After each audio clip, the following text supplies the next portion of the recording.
I interviewed Lil Wop. Oh, yeah. They want to know the news about SKINNYFROMTHE9. Okay. Let me just say this.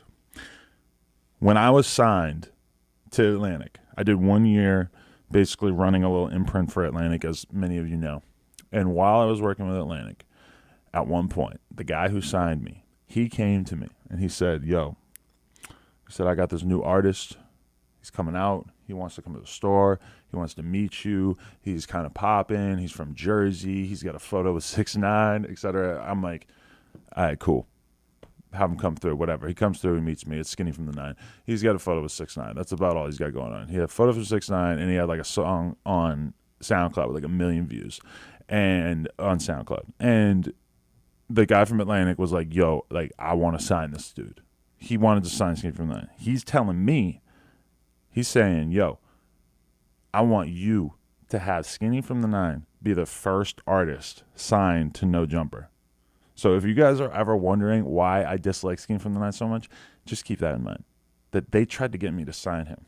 And I had to actually, that was the first artist that they pushed super hard and tried to get me to sign. And I was like, no. Like, and keep in mind, this is before we know all the stuff that we know now about him. This is before all of the snitching.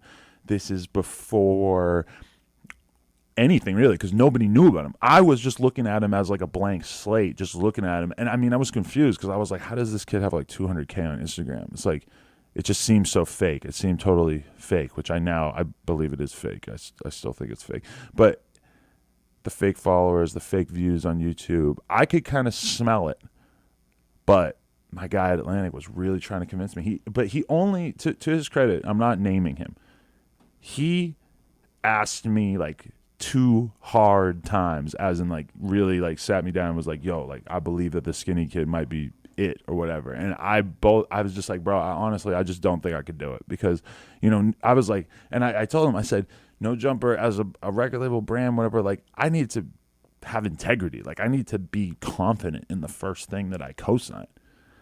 And I was just like, and I was really upset too, because I was just thinking, I'm like, are they gonna like make me sign him? Are they gonna like somehow get this actually like make it happen like without me really even like being part of it? I wasn't sure how much control I had. But after they asked me 2 times and I said no, then they gave up. And they were like, oh, I mean, they didn't really care that much because they wanted to, like, if they signed him without me, then that just means they get more money, that I wasn't cut in on it.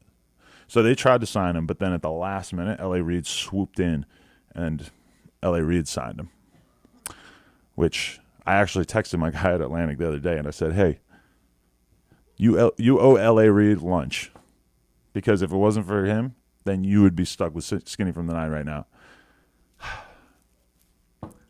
And you know what he said? He said, what do I owe Melly? He said something like that. Do I owe Melly a lunch? Because we came super close to signing Melly too. So fun little fact about, I'm now slowly letting secrets slip about my time at Atlantic.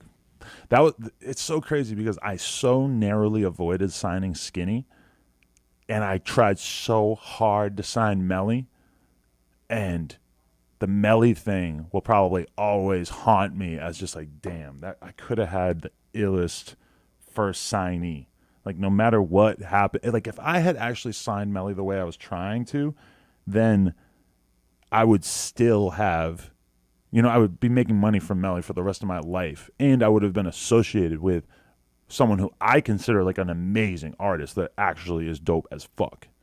Now, obviously, the Melly thing didn't go well in the long run because, you know, obviously he's got his own situation and shit. Who knows what's going to happen with that? But, dude, I was in the studio with Melly. We flew Melly out. We put Melly in hotels. I fucking came so close to signing Melly.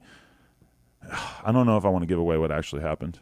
But it turns out that when me and Atlantic Records flew Melly out and spent all this money to have him come to the studio and everything, we then found out later that he was already signed.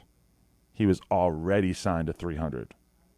Dude, for me, I didn't care because it wasn't my money. But Atlantic were so fucking mad, and they fucking made Melly and his management pay them back for the hotels and the studio time and shit. And then and that's when we realized that basically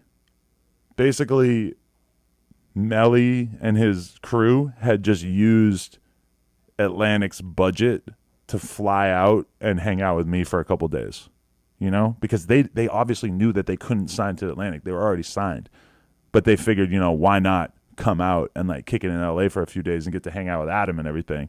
And we were supposed to do the No Jumper interview then, but we didn't actually do it for a couple of months or whatever. But yeah, man, dude, Atlantic were so mad because then they found out, like right after Melly left, they found out that he was already signed, and they were so pissed. It's a pretty good story, right? So that, I mean, and honestly, those were like the two most significant like signee moments for me during my 1 year with Atlantic, was almost getting to sign Melly, and then thank God being smart enough to not sign Skinny from the 9.